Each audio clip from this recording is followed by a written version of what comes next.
With us today, I'm pleased to have three of our prominent UGI customers on the panel today. They are from Reading Health Systems, which we know is Reading Hospital, East Penn Manufacturing, and also Albright College, who is our host. All three of these companies utilize natural gas as a primary energy fuel for a vast array of applications, as we will hear about today. What I thought I would do as far as structure, and I'm an engineer, so I like things very structured, is I will read down through the questions, gentlemen, and then I will prompt each of you for a response. So first, let's start out with introductions. Gentlemen, please introduce yourself. Please provide your name, your title, what you do for your respective company, and also if you could describe your business and how your company utilizes natural gas. I think that would be helpful to our audience. So David, would you start for us? Good morning. I'm Dave Major. I'm the Director of Facilities and Construction at Reading Health System. We have a little over 50 buildings spread out. From a campus perspective, we have about 1 million square foot off campus, about 2.5 million square foot of building on campus, not counting our parking garages. We use gas, combination of gas and electric, spread across just about every system that we use, from applications in our central sterile to our laundry to our using gas in regards to our lab, from a heating and a cooling, steam production throughout it, from both a chilled water, a hot water, and a steam application to heat that infrastructure throughout. We also use natural gas in both our emergency power, and we have two 5.0 solar generators that are also located at the main campus. Next, Tucker, why don't you start? My name is Tucker Schreiber. I'm with East Penn Manufacturing. I'm an electrical engineer there. My responsibilities include managing the natural gas, and I also do all the site distribution for electric, all the 15 kV down to the 480 volt level. East Penn is a lead acid battery manufacturer. We use natural gas for a variety of ways. The main is for process. We melt the lead, and that takes a lot of energy to do that. We also have a smelter on site. East Penn employs about 7,500 employees.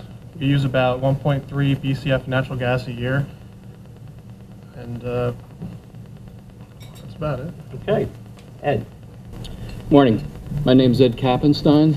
Welcome to Albright. I am the facilities manager involved in both project management on campus as well as energy management and everyday maintenance operations. Our campus, we have approximately 50 plus buildings scattered throughout, and there's a couple that are actually off our major campus that we also maintain and operate. And we use natural gas for both heating. We have a couple of central boiler plants that we use that are natural gas fired. Also for domestic hot water. And we also, for our cogeneration plant that we built several years ago, is fed by natural gas.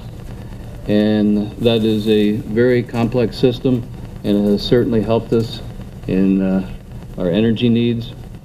I like to think the college and our community as a community within the city.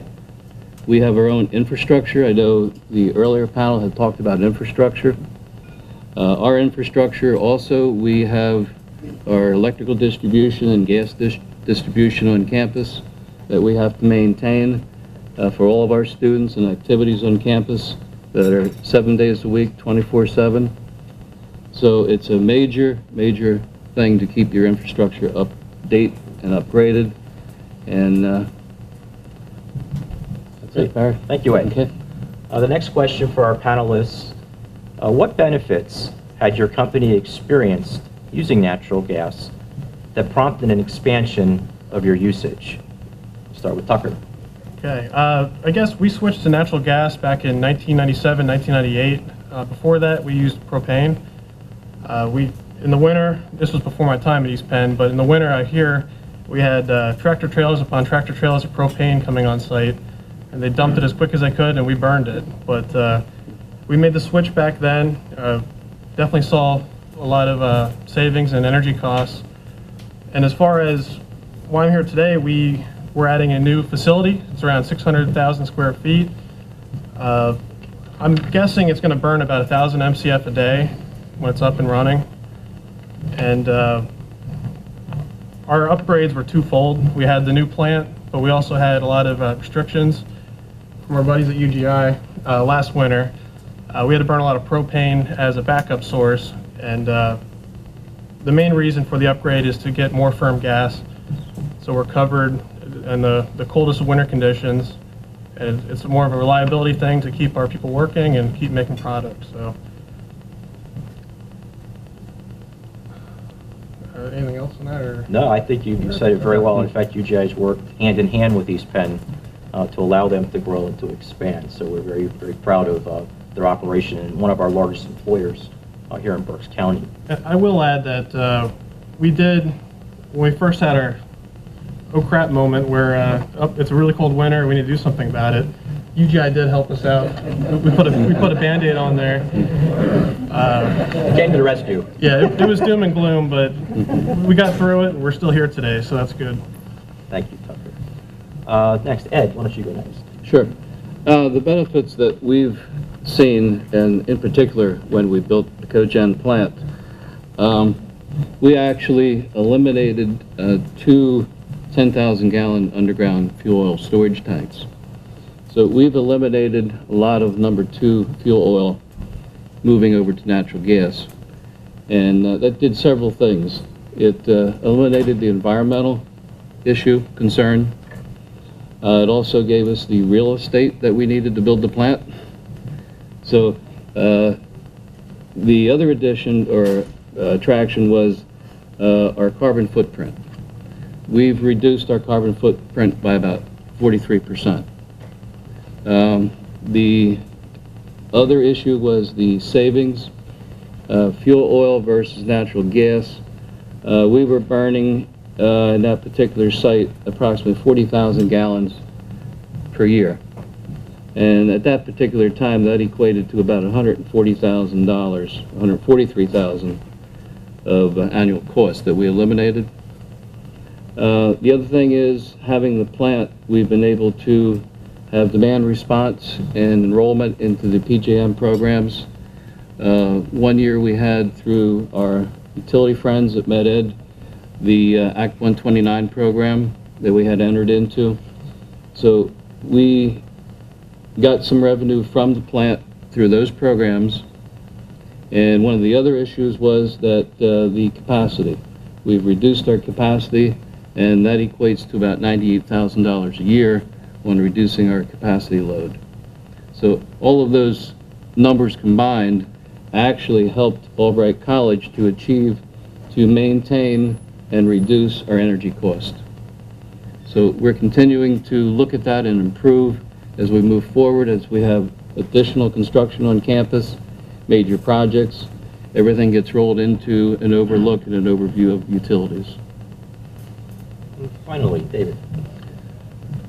The cogen plant, in association with it, kind of feeding off of that, allows us to basically leverage our utilities, from natural gas to fuel oil and those type of things. In the healthcare industry, a lot of people hear of Hurricane Sandy and how it kind of devastated, in essence, the New York area, in particular the hospitals, in regards to that. So we need to make sure that our utilities across the board are leveraged, not only from a costing perspective, but from an availability perspective, and how we can basically sustain that hospital and that plant from both a power and a steam load and a hot water load as we go. But we also even take that one step further in regards to our water criteria. We consume a lot of water in that system in regards to providing the hot water and the steam and those type of systems that are there also. So it allows us across the board to leverage between electrical, our fuel oil, and our natural gas to basically provide those systems and to be able to economically look at the marketplace and how we can place ourselves in regards to it. That's without even touching what we're generating. with regards to from a cost savings perspective or anything of that nature. You then add the energy management side to that and the reductions to side to that, and they all become multipliers amongst themselves. In our circumstance, last year alone, compared to where we were running budget, we saved over $1.2 million in being able to leverage between buying power, producing our own power and steam, than we would have in the 5 previous years forward with where we are in the plant, which is a significant from a healthcare perspective and a cost perspective on the services that we provide. So all of that kind of rolls up in regards to it. We also gain the benefits in regards to the environmental criteria and the titles with regards to what you're burning and how you're burning. Those emergency generators are dual fuel also that we have to add to that capacity and that criteria. Thank you, David. Question 3. Please describe your experiences in expanding natural gas use at your company. Ed, we'll start with you first. Sure. This goes back a number of years back. I had been with Albright for a number of years, but I've been analyzing the utilities for probably the last 10 years on campus and seeing what can we possibly do to not only save energy but curtail energy and bring it under control. And one of the things is analyzing and looking at and understanding the facility brought me to the point several years later to build the plant that we currently have. In addition to that, we've did a number of energy savings in future projects that came about. One major project that came was the Science Center here a few years ago. And prior to that, in order for that building to get built, we had to upgrade our electrical infrastructure. So we had an older system that we upgraded and put new switchgear in, which those of you who are going to go on tour will see our switchgear, which is part of our cogen plant. But that allowed us to be a stepping stone to our next step, which was then building the plant. So switchgear was in place. At the time that that was built, I had actually got some additional funds to put the relaying in that we needed for our interconnection. So I was looking forward. So you need to always look forward, what's going to happen, and start to look at a much 40,000 view to build something like this and try to curb some of the future expenses. But also, this has also become a teaching tool for the faculty. Through the sustainability criteria that the students are here and learning, we do student tours for the plant. So it's been, you can't really put a cost on that for the students and the faculty. Thank you, Ed. Tucker. After last winter, we knew we had to do something to our infrastructure and our utility interconnect. One of the greatest resources that I relied on was UGI Energy Services. Mike and Tony Cox were very helpful. The way we were looking at it was we either have to tie into the interstate line or upgrade our infrastructure with UGI. And they kind of talked me off the ledge, like, hey, you really don't want to go down that path. You have a pretty good deal worked out right now, and it's good to maintain that. So that's what we did. We moved forward with the upgrades. We started that process right after the winter, and they completed about, what, a month ago or so? Correct. And it's a 2-tier upgrade. For this winter, we're upgrading from 4,800 MCF per day up to 6,200, and then for next winter, 6,200 up to 7,500. We think that'll hold us off for a while, but yeah, we keep growing, and that's a good problem, so. Absolutely, it's good for all of us, right? Yep. Thank you, Tucker. Question 4. Have you or are you currently considering other natural gas technologies? And in this case, we have a few of you guys that have put CHP plants in, so you can talk a little bit about your experience with that if you wish, and also if there's anything else on the horizon. And we'll start with David.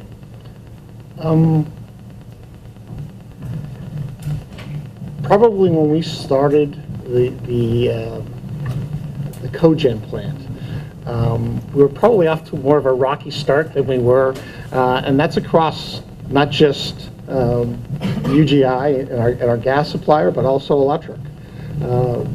Going through the deregulation of power, coming through the process.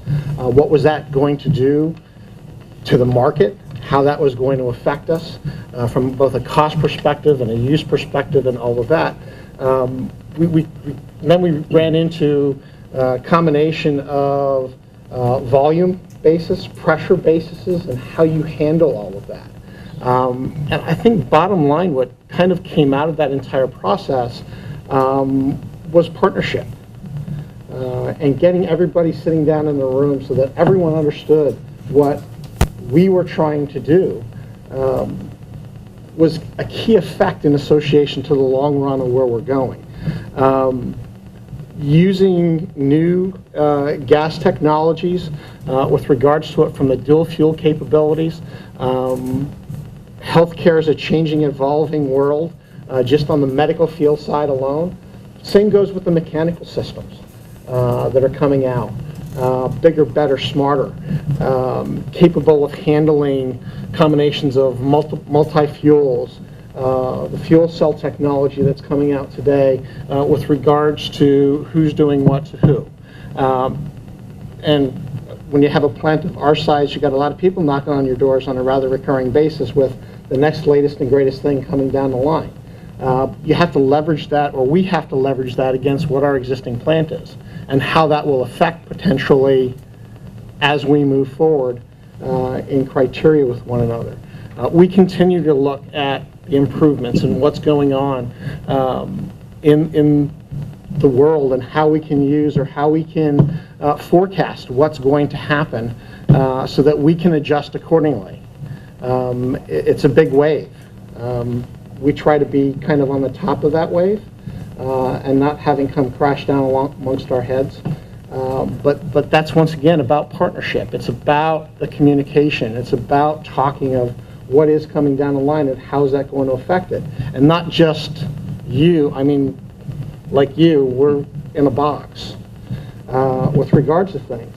But if a development is happening off campus, how does that affect potentially the volume basis that's coming to me?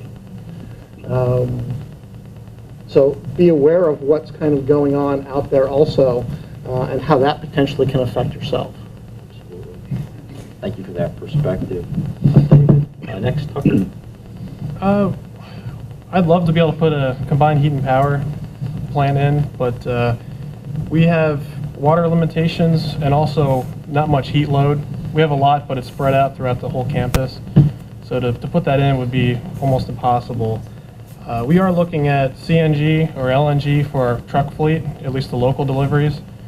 We're still working that out with UGI Energy Services. To me, I think it would make sense, at least have some on-site storage that we could rely on in the middle of winter, and also look at what our fuel savings would be by switching over from diesel. They're working that out with our fleet maintenance people, but yeah, and I guess the other note is our electric load is about 93 megawatts peak, so we'd have to put a really big plant in to cover, at least make a dent in that. So that kind of got a little far out of our hands. We're in the industry to make batteries, not produce power. So.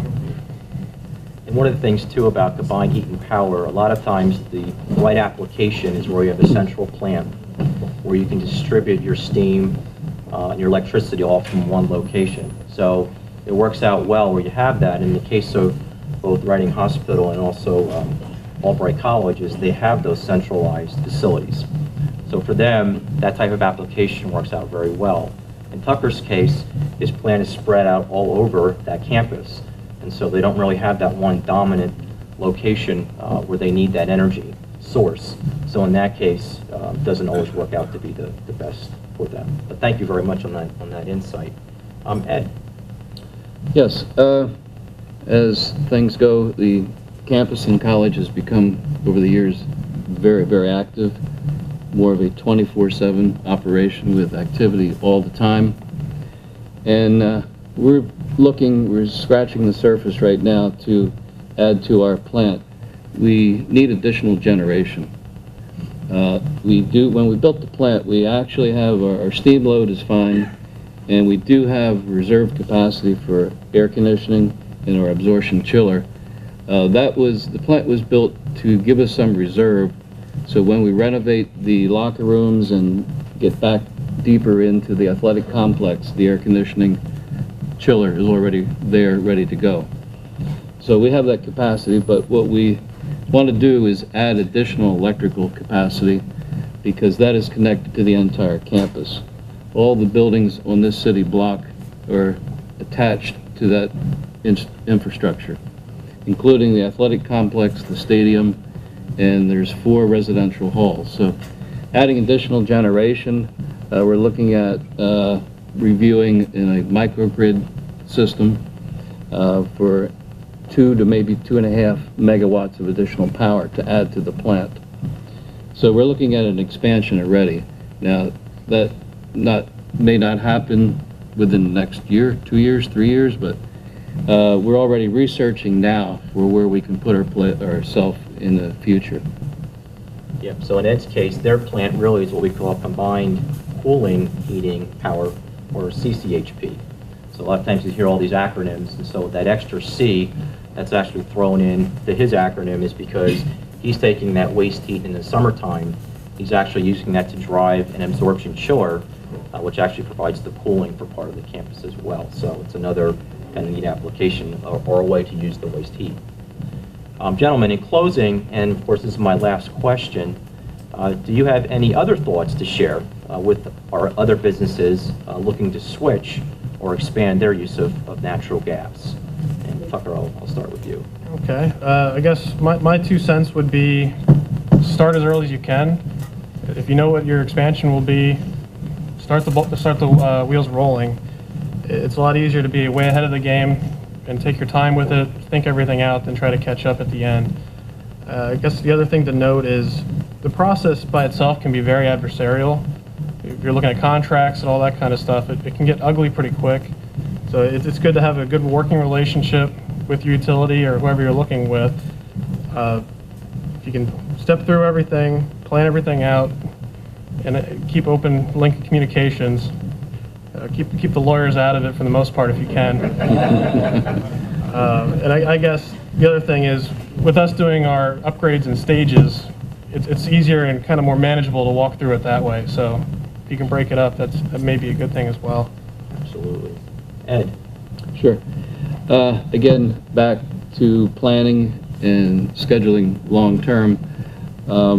The projects that are coming up on campus, the next major one that is earmarked for sometime in 2017 will be the library renovation. So that in itself will probably increase our consumption. So what I like to do is look ahead for my facilities to not only support those projects, but what we can do to incorporate those projects and what's going to help us from an energy standpoint. And just keep planning and continually looking at those projects, and keep coming up and brainstorming on my utilities infrastructure, so I can maintain my infrastructure to support all the projects on campus. Thank you, Ed. David? Be creative. In energy or heating and cooling, there is, we throw away a lot of heat in the processes that we go. So those combined heating, cooling, processing plants, even in cogen applications, even in reheat systems, even in those, we still dump a lot of energy either out our stack or down our drains. Think about those secondary systems, not just the primary systems. Think about the secondary systems, your heating systems, your hot water systems that are running off of typically small little heaters somewhere and doing it.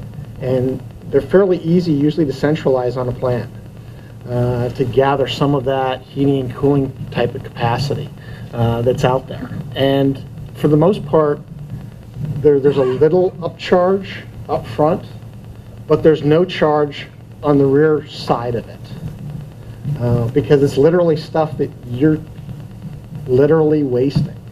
And that's not to be mean or nasty about it, it's just, it's gone. Once it hits that stack and it's out, you're never going to get it back again. Once it hits that drain, it's gone. You're never going to get it back again. Think about those applications. We spend a great deal of time talking with our architects and our engineers and UGI and Med-Ed on how that affects us. I'll give you a classic example. Last winter, with using our cogens and everything of that nature, our water bill on a monthly basis was more than our electric bill was. Every month for 5 months. About $115,000 a month we pay in water and wastewater, and our average electric bill was $35,000 for 2 million square foot. On using that technology with regards to it. So where are we spending a lot of time right now? We're spending a lot of time figuring out how much water I'm dumping down the drain, because it's just not going down a shower or a sink, on how that application is done. Part of that's our cooling plant, our chilled water plant, part of that's our cooling towers. There's a lot that plays into that, but it's not just the one system approach. You've got to think about your multiple systems and where it's going. Can I add something also? Absolutely. In addition to what everyone is speaking about, also I forgot about this, but our building automation system is a big part of this, where we continually grow that system into additional buildings that we haven't had a system in. But the building automation system and having it at your desktop and seeing what's going on in your buildings and how they react, because each building lives and breathes differently. So that gives us a real good tool to monitor each building and tweak it and find out what is best and its occupation or occupied status versus non-occupied. There's a huge savings in building controls. Third-party commission your buildings. Bring an outside consultant in to third-party commission your buildings. They will find, no matter how good your building automation systems are, how better your control systems are, that commissioning those buildings from day one will save itself immensely as you go through the life of that building. And then plan on a retro commissioning process as you go through, because the systems, you'll change systems, but you'll just look at that system. You won't look at how that affects the other portions of the building. Have that continual process going on in your plan. Thank you, Dave. We do have maybe a minute or so. I'm not sure if there are any questions from the audience. I want to ask Dave a little more about that cogen plant. Do you run that all the time? I'll call it more of our sweet spot right now. We have one of our 2.5s running all the time. We have two 5 megawatt units. Now, during basically the summer, heat does funny things to cogen plants. The warmer it is, the less efficient they are. The cooler it is, but it works exactly opposite of kind of what you need. You need more power generation during the summer than you do during the winter. So we have our chilled water plant actually pre-cools that system to allow us to up some of the power in regards to it. We run one all the time. We buy power on the open market in association with it. So we leverage, in essence, the bringing of the second unit on. The other thing that it does for us as a hospital, if we were to lose commercial power, my emergency generators do not have to take that entire load on instantaneously. I already had that set load. We can physically island ourselves at this stage in the game, at any stage in the game if we need to. We prefer not to do that, just because of the system setup that kind of has to go through that process, bringing boilers down, bringing other systems into play. But we typically run one full out year round. What's the technology? It's a solar unit. Basically, we have, A turbine. it's a turbine. We have a 25,000-pound non-filer boiler sits right next to it, and about a 5,000-pound preheat system that is the third aspect of that preheats our hot water system. Any other questions? Okay, well, on behalf of UGI Utilities, I'd like to thank David, Tucker, and Ed for taking time out of their busy schedules. These guys are top-notch folks, and for being with us here today. Also for sharing a lot of their experiences, not only how they utilize natural gas, but how they approach projects. And we appreciate you guys, we appreciate your business, and we just want to thank you for being here today and doing a great job. Let's give them a round of applause.